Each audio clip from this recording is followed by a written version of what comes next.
The Stone Zone, entertaining and informative on the Red Apple Podcast Network. And welcome on a Tuesday night. I'm Jake Novak filling in for Roger Stone. Roger Stone will be joining us at the bottom of the hour, 8:30 Eastern time, so we can look forward to that. Until then, let's not ignore elephants in the room or bigger than an elephant in the room, the big story, both here in the United States and internationally, and that is this Iran peace deal or ceasefire deal or end of hostilities deal. And I'll tell you, not only professionally, but colleagues and friends of mine in my private life have been asking me about it all day, last couple of days. What do I think? What do I think about the points in the deal? What do I think about what's really going to happen? And I have probably a rather shocking immediate conclusion about this. I don't know if you can continue to call it immediate, though, because I've had a couple of days to think about this. And many of you know that in addition to my 32 years in TV and radio journalism, and as an editorial columnist and a showrunner, and now I'm a radio host and all those kinds of things, I was also a diplomat for a couple of years. So I have a decent perspective about this. I don't think I'm the smartest guy about it. I don't think I'm the dumbest guy about it either. But this, of course, is an area of expertise about me. And when I say I'm not the smartest guy, I mean I don't have all the inside details. I'm not James Bond. I'm also not Henry Kissinger in this situation. I'm not privy to all the facts. And no one probably is, other than maybe President Trump and a few other people. But I have something rather shocking to say about it, I think, to some people. And that is, it doesn't matter what's in the deal. It doesn't matter. Not that I don't think it should be publicized. Don't get me wrong. I'm not saying we don't have the right to see it and we shouldn't scrutinize it. I'm not saying that. But at the end of the day, let's remember whom we're dealing with. And it doesn't matter what's on the paper. It doesn't matter what they sign. I don't care if it's the most favorable deal in the world that's ever been made for them or not. The Iranians won't honor it. They will break this deal, and fast. Of this, I have very little doubt. If there are some nudniks out there, and again, sometimes a Yiddish or Italian word, and there's probably a few other languages, foreign languages like that, just capture the sentiment better than English does. Nudniks are, it's hard to explain, just basically a pain in the butt. If there are some nudniks out there who want, and someone did this to me on social media today on my X account, at JakeNY, someone saying, well, you don't know what they're going to do. No one can predict the future. Yeah, technically that's true. But that's just a nudnik-like comment to make. I know what they've done time after time after time, and I know that some of the people running the regime right now are completely new. I get that, new in that position. But they're not new to the regime. They've been brought up in this regime, both professionally, personally, culturally, and religiously. And let me tell you something. It's the easiest prediction in the world. They are not going to uphold the deal, and they will break it very quickly. So doesn't matter what's in the deal. Let's not get too crazy about that. Should we demand it be published? Should we see it? Absolutely. And just because I'm a conservative and mostly a Republican, I'm not going to, I'm not a Democrat at all, but I'm just saying I consider myself more of a conservative than someone who votes for a particular party. But I'm not giving a pass to the Trump administration or to the Republic. They've got to publish this thing, and I think they have just now. And okay, so I'm not saying they should be given just the benefit of the doubt. We're not going to look at it. That's not the reason why it doesn't matter. It doesn't matter because the Iranians will break the deal no matter what's in it. Of that, I am certain, and just about anyone who's thinking is certain. And if you say, well, you don't know that, well, I don't know 100% that the sun's going to rise in the east tomorrow, but I feel extremely confident. Okay? Please don't be a nudnik. It's such a time waster. It's also really immature. This is what you do when you're in college and you're a little bit drunk in the common room in the dorm and you say things like, well, we don't know for sure. No one's impressed anymore. Hardly anyone was impressed back when you were 19. They're really not impressed now. Stop being a nudnik. It's embarrassing to you. Iran won't uphold the deal. So here is the only question that really matters. The only question that really matters is, what will President Trump do when Iran breaks the deal? Now, we know that Iran has already done things to break the ceasefire here and there, that we had the existing ceasefire, but they weren't all-out attacks, and we were really still this was a temporary ceasefire anyway. So I'm not 100% sure that our response to this more solid deal being broken will be the same as when we had some small incursions and breaking of the ceasefire. But again, the question is, what will President Trump do when Iran inevitably breaks this deal? And by the way, they'll do it quickly. They won't wait long. And excuse me for, again, using past performance as my real gauge to make this decision. And I mean all the past performance, just not just the last couple of months or just couple of weeks, but the entire 5 years and change of this man's presidencies. He's had a total presidency now of 5.5 years. Give or take 4 days, Nudniks. Yes. Okay? And in that 5.5 years of his presidency, there is no president in our history that I trust more to protect what's right and to do what's right in the face of the inevitable Iranian breaking of this deal than Donald Trump. Do I 100% feel that he's absolutely going to do it? No.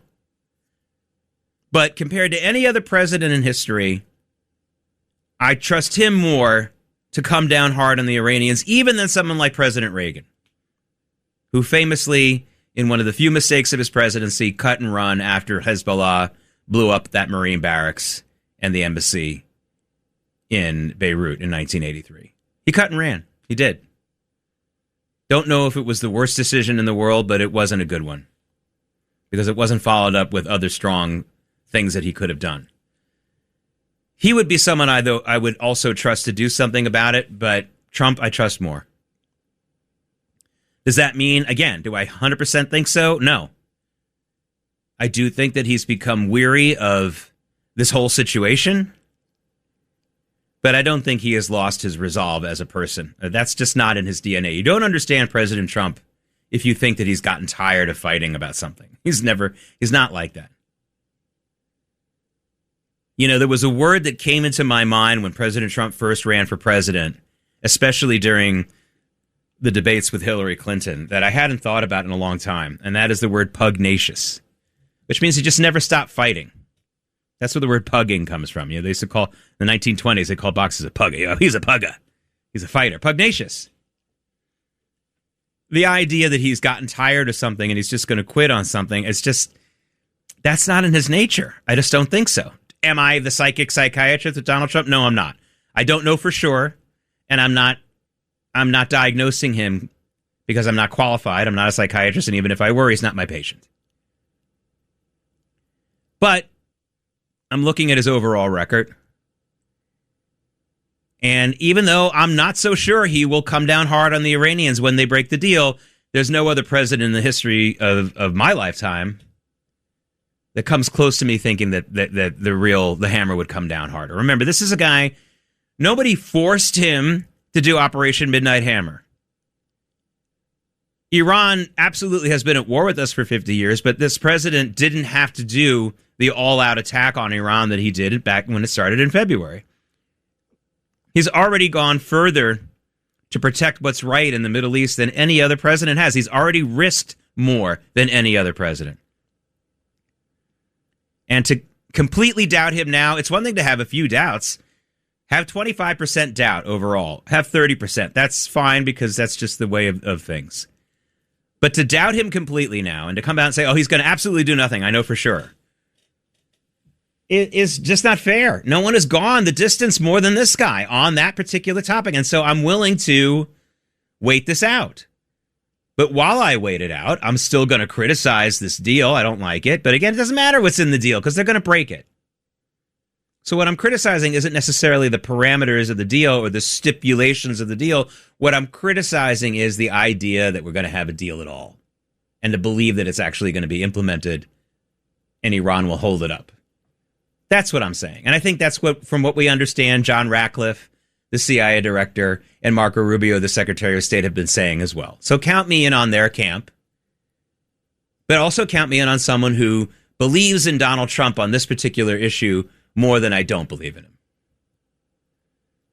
Because I'm trying to be fair here to someone who's already gone out of his way for what's right in the Middle East. And it's not just Israel, although, you know, I mean, the funny thing about Israel is, like, you don't want to love Israel, fine, but I mean, how can you possibly take the word of any of its enemies even for a second? It's just silly. It's just silly. There are some things that are really black and white in life. And if you can't see what's right and wrong in the Middle East vis-a-vis Israel, and you can't see, then you really have there's probably another problem going on with you.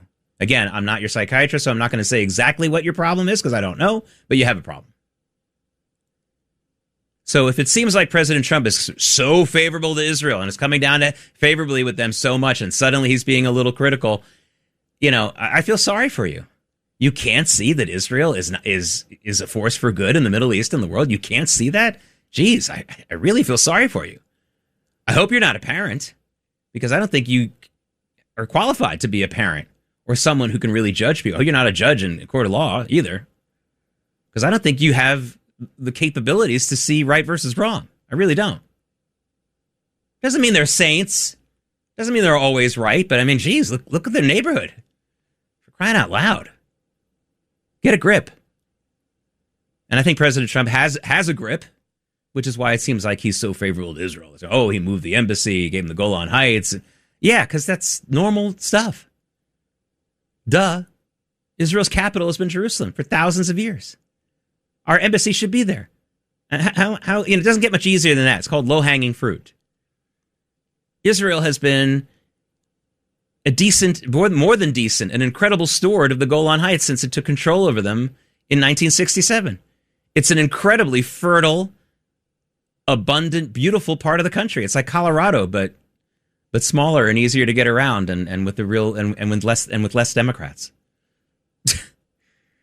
You want to give that back to Syria? I mean, what's Syria's track record? I mean, you have to. You're scratching your head about this. You can't make this decision. Then please don't have children, and please don't ever become a judge or even do traffic court. Please. This is simple stuff.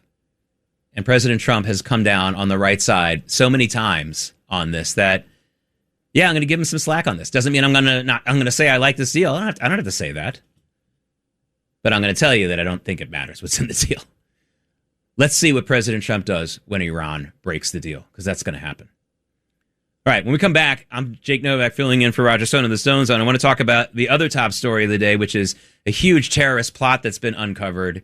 And once again, so-called non-government organizations, liberal organizations, just organizations are heavily connected to it. It's about time to call these groups terrorist groups, and I'll explain when we come back. The Stone Zone, entertaining and informative. On the Red Apple Podcast Network.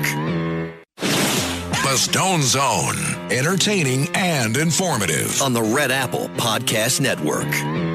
And I'm Jake Novak filling in for Roger Stone this evening. We are expecting Roger to give us a call at the bottom of the hour, so hopefully that will go through. Want to talk about this other major story, which is still developing right now.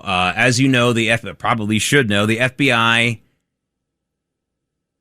uncovering a terror plot that was planned against that UFC event at the White House Sunday night.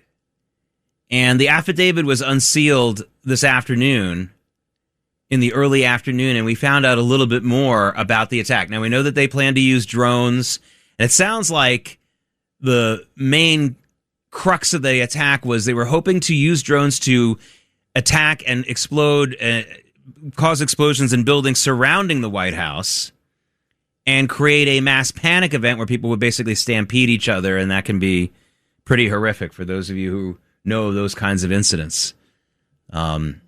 I'm 55 years old, so I grew up in my early adolescence very much aware of stuff like that.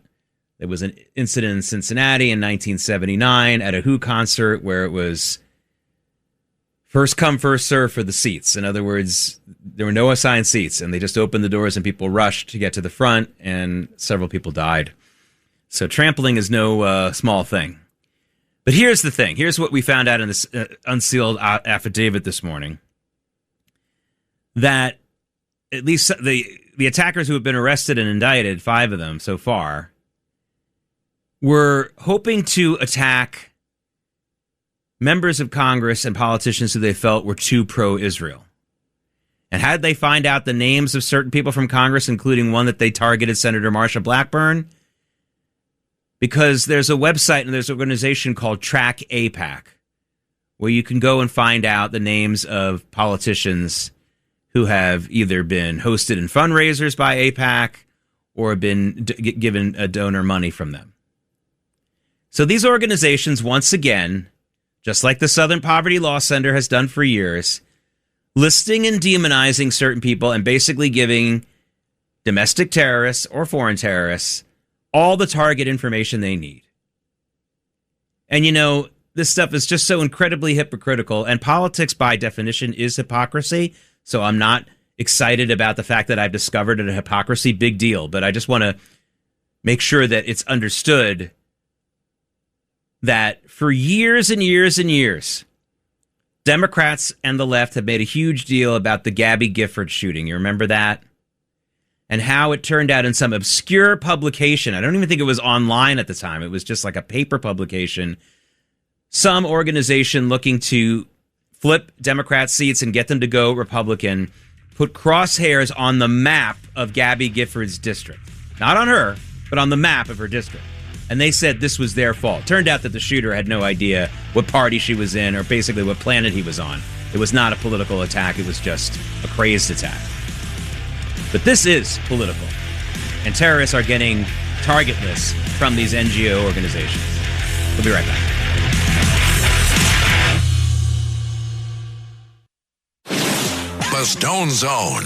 Entertaining and informative. On the Red Apple Podcast Network. The Stone Zone. Entertaining and informative. On the Red Apple Podcast Network.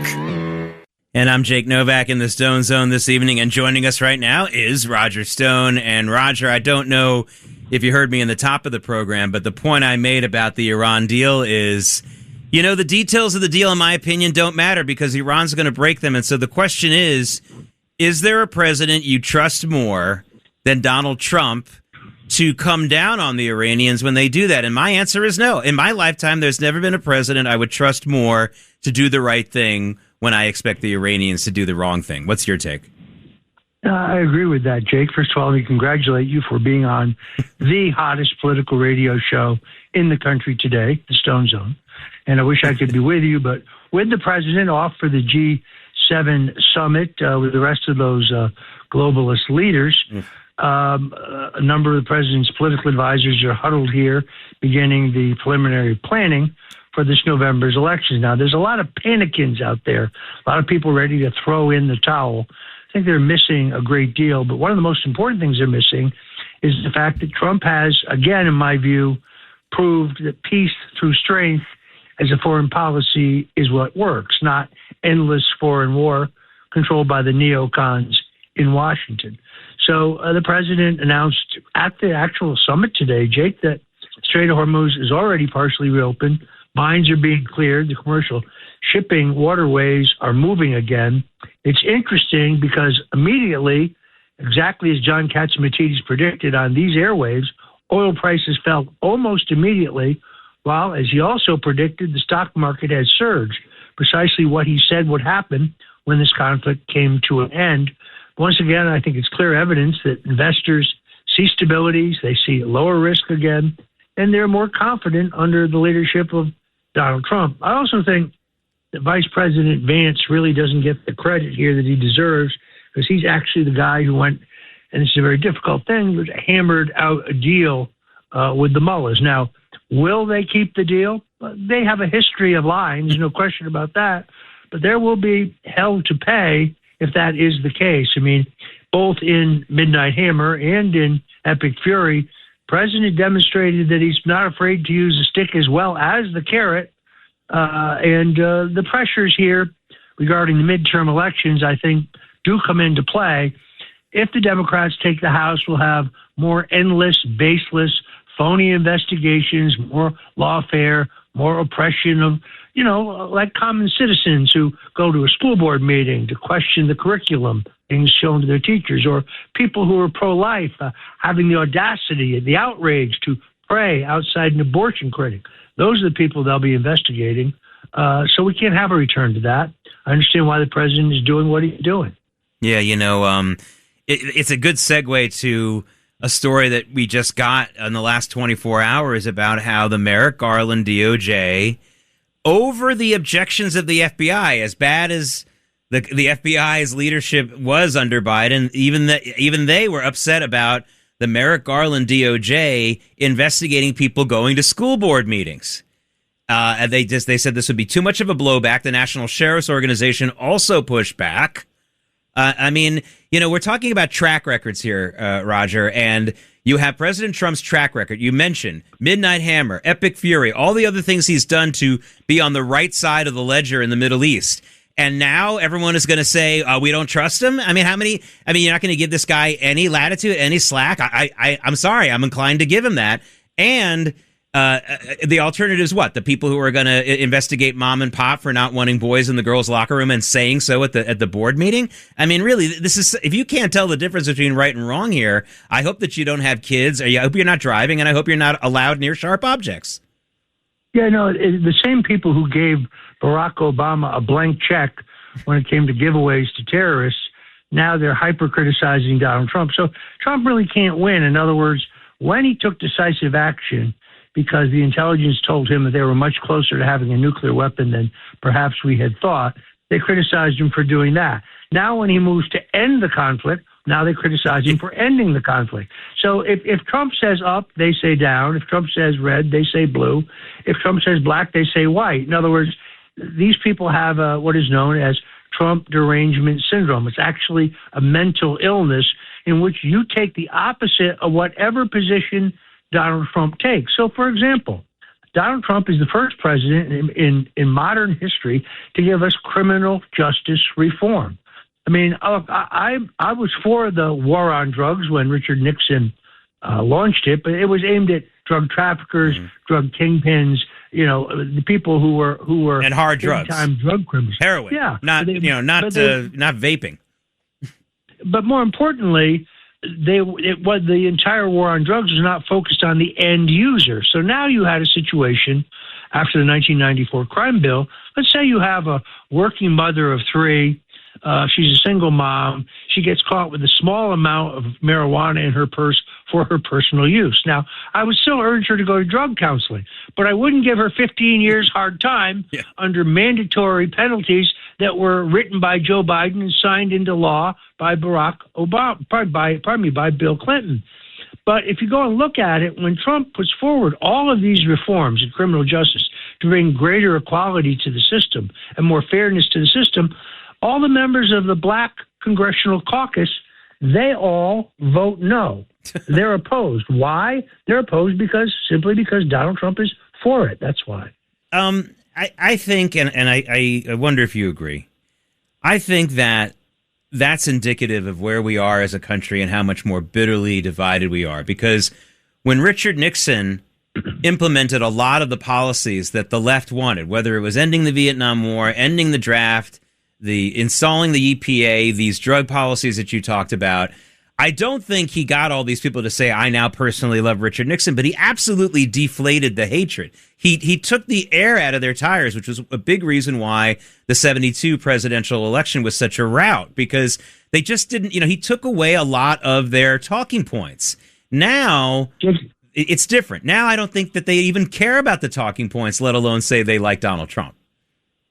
I don't know if you saw this yesterday, but just days before the Obama Presidential Center scheduled to open, contractors and subcontractors say that they're still waiting to be full. These are African-American contractors, so raising fresh questions about the project already plagued by soaring costs and broken promises. Several of these minority-owned firms claim losses ranging from hundreds to thousands to millions of dollars after building this monstrous eyesore designed specifically to be offensive to the census. I mean, this is really beyond belief. Adamson Publishing president, I saw this guy today, Mike Owen, says his company is owed $4 million, while the African American Contractors Association say that multiple black-owned businesses are actually facing financial collapse because they worked on the Obama Presidential Center. Go figure. I mean, the price tag of this thing, first of all, went from $330 million to $850 million, with the final cost undisclosed, and the taxpayer subsidies thought to be more than $40 million, but they won't really tell you about that. And the idea that they would stiff all of these smaller vendors it's outrageous hypocrisy in my view. I mean, I just saw out of the corner of my eye that MS Now is going to do a big show on Thursday for the ceremonies opening this. I mean, first of all, I'm glad because that'll be up against the Knicks parade here, and I don't think anyone's going to watch that. I think they're all going to want to watch the Knicks instead of some this eyesore library being opened. But I mean, the attempt to continue to pursue a hagiography, sainthood of a Barack Obama. After all of this, I mean, I think it's amazing people just don't know when to stop. He's not as popular in the rank and file in the Democrat Party anymore, is he? No, he really isn't. I mean, this week at the Obama Presidential Center, they're going to celebrate their long-awaited grand opening. There'll be speeches, celebrity appearances, glowing media coverage, carefully choreographed tributes to hope and change. But, Jake, the official dedication, which I think is scheduled for the 18th, with public access beginning on Juneteenth, of course, behind this polished granite, behind the soaring architecture and the endless self-congratulations, lies a much uglier story. Multiple black-owned subcontractors that helped build the Obama Center are reportedly, as I say, owed millions of dollars and now are fighting to remain alive. The very entrepreneurs the project promises to uplift through diversity, equality, and inclusion, well, they're going broke because they can't get paid by Barack Obama's presidential foundation. It really is the greatest scam I've ever seen. And even if the money had been paid, there was a lot of stiffing going on in this whole process. First, he stiffed Columbia University, which wanted to house it. Then he stiffed the University of Chicago and kind of double stiffed them because he put it in the general neighborhood near the university, but didn't give it to them, so they don't get any benefit, and they'll just suffer with the worst park, with weaker parking situations and things like that. I mean, this whole thing has been an assault on people who otherwise would have been very loyal to. I mean, this is a real. We get upset in America when politicians give their friends favors, but you got to think of what kind of person stiffs his loyalists this way, and forget about giving them a perk. He won't pay them what they're owed. I mean, this is really. I can't ever remember hearing that. I've heard of campaigns that end up in the red. I'm sure you know a lot about that more than I do, but I've never heard of such a thing where somebody with the presidential library ends up stiffing contractors like this. Usually it's a gravy train. It's crazy. No, and they sold it to the American public as being more than a museum. It was marketed to us as an economic engine for Chicago's troubled South Side. It was going to be a model for empowering minority-owned businesses. But the truth is, despite the fact that they touted all these ambitious goals about local hiring and minority participation, constantly portraying the project as a blueprint for equitable development, but instead, we now learn that multiple subcontractors are still just waiting to be paid. Some are owed seven-figure sums. Others have reportedly indicated they would accept pennies on the dollar to simply stay afloat, and they're getting stiffed. Omar Sharif, not the actor, but the president of the African American Contractors Association, confirmed today that multiple black-owned subcontractors have sought the organization's assistance as they struggle just to recover the money that they've owed. You know this, Jake. This is not all profit. They have costs. Yes. Their profit comes after their enormous costs for material and labor, and now they're being stiffed by the greatest con man of them all, Barack Hussein Obama. You know what this reminds me of, Roger? It reminds me of when Obama was president. And I believe it was Congressman Emanuel Cleaver who made the point of saying, under this president, black people are doing really worse than we've done in a long time. And if this were a white president, we would be marching on the White House every single day. And this is just reminding me of this with this stiffing of the black contractors. This guy has been a net negative for black people in this country. It's just incredible. It really is. I really did not think that we had racial problems in the country when I was growing up. I thought with the passage of major civil rights act, particularly the desegregation of public schools under President Richard Nixon, affirmative action, another Nixon administration policy to give those who had been disadvantaged a leg up, substantially more for law enforcement, quadrupling the budget for black colleges, for example. I really thought we were moving towards a period of true racial peace. I would argue that Obama stirred up racial animosity as a political tool. And now, what was supposed to be a symbol of empowerment is very rapidly becoming a symbol of exploitation of his fellow African Americans. It really is, it's disgusting. But it's all there. You can go see the lawsuit, by the way. The 2-in-1 contract company, one of the major contractors, has already filed a federal lawsuit alleging discriminatory treatment and business practices against them, which they say almost destroyed the company as they struggle simply to get paid. Incredible. Roger Stone, would you be kind enough to join us just for the last segment? I have some questions for you about those midterms that you alluded to right at the top of your call with us. If you're willing to stay with us, I'd love for you to just get through this commercial break and come right back. You got Roger Stone on the phone in the Stone Zone. I'll be right here. You're a poet and you didn't even know it. We'll be right back. The Stone Zone, entertaining and informative. On the Red Apple Podcast Network. The Stone Zone, entertaining and informative. On the Red Apple Podcast Network. Breaking news. And I'm Jake Novak in for Roger Stone. We're going to get to Roger Stone on the phone right in just a moment, but first thing I'm going to ask him about is this breaking news. Congressman Mike Collins is going to beat former college football coach Derek Dooley in that Senate Republican runoff in Georgia. And Roger, of course, Collins was endorsed by President Trump. Dooley was endorsed by outgoing, the term-limited Brian Kemp.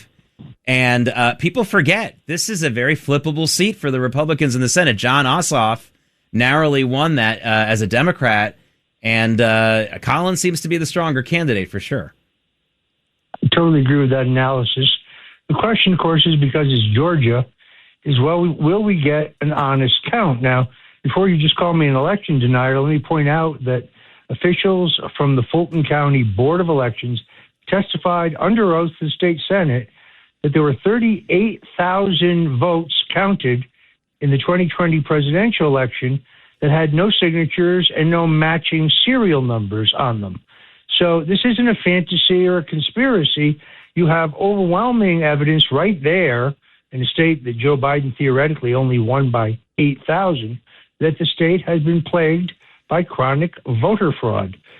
It's amazing to watch Kristen Welker of NBC actually say with a straight face, there's no evidence whatsoever of voter irregularity in the 2020 election, with any person who has two eyes and a brain can see that there's overwhelming evidence of irregularities. Now, you didn't have that in 2024, or maybe you did. Jake, tell me, how did Trump, for example, win Arizona, but the U.S. Senate candidate loses? Win Wisconsin, but the U.S. Senate candidate loses? If you go back and look at those two races, that's actually mathematically impossible. So the real question, if you're Mike Collins running in Georgia, is, are you going to get an honest count?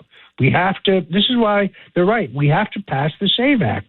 The SAVE Act, I heard today on the radio, being described as by Chuck Schumer, of all people, as controversial.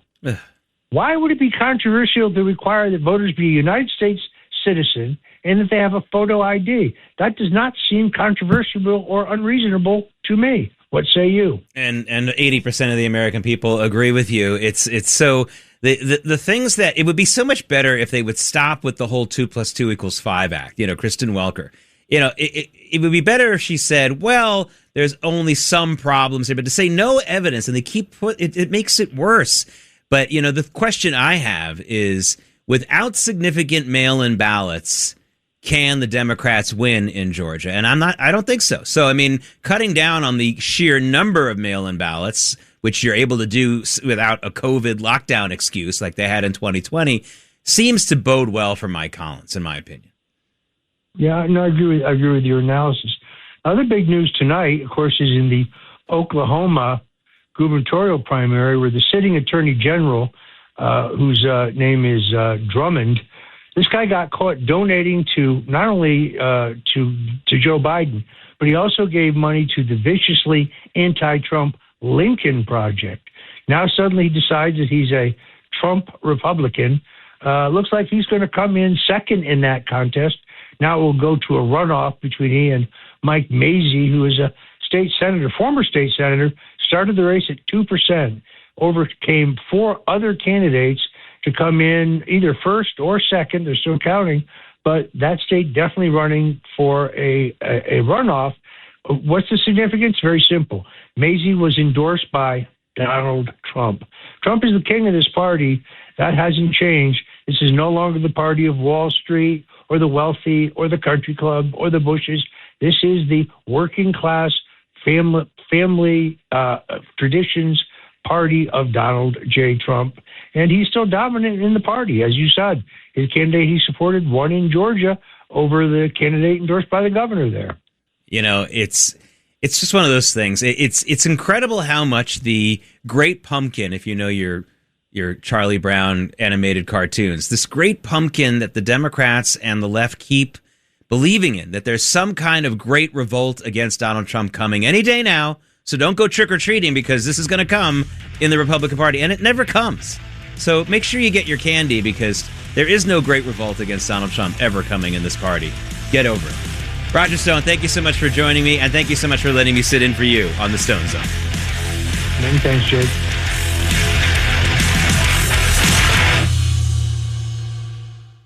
Thanks for listening to The Stone Zone with Roger Stone. You can hear The Stone Zone with Roger Stone weeknights at 8 on 77 WABC. If you like the podcast, share it with your friends and listen anytime at WABCRadio.com and download the WABC Radio app. Hit that subscribe button on all major podcast platforms. Plus, follow WABC on social on Instagram, TikTok, Facebook, and X. See you next time for a new episode so you never have to wonder. What the heck is going on here?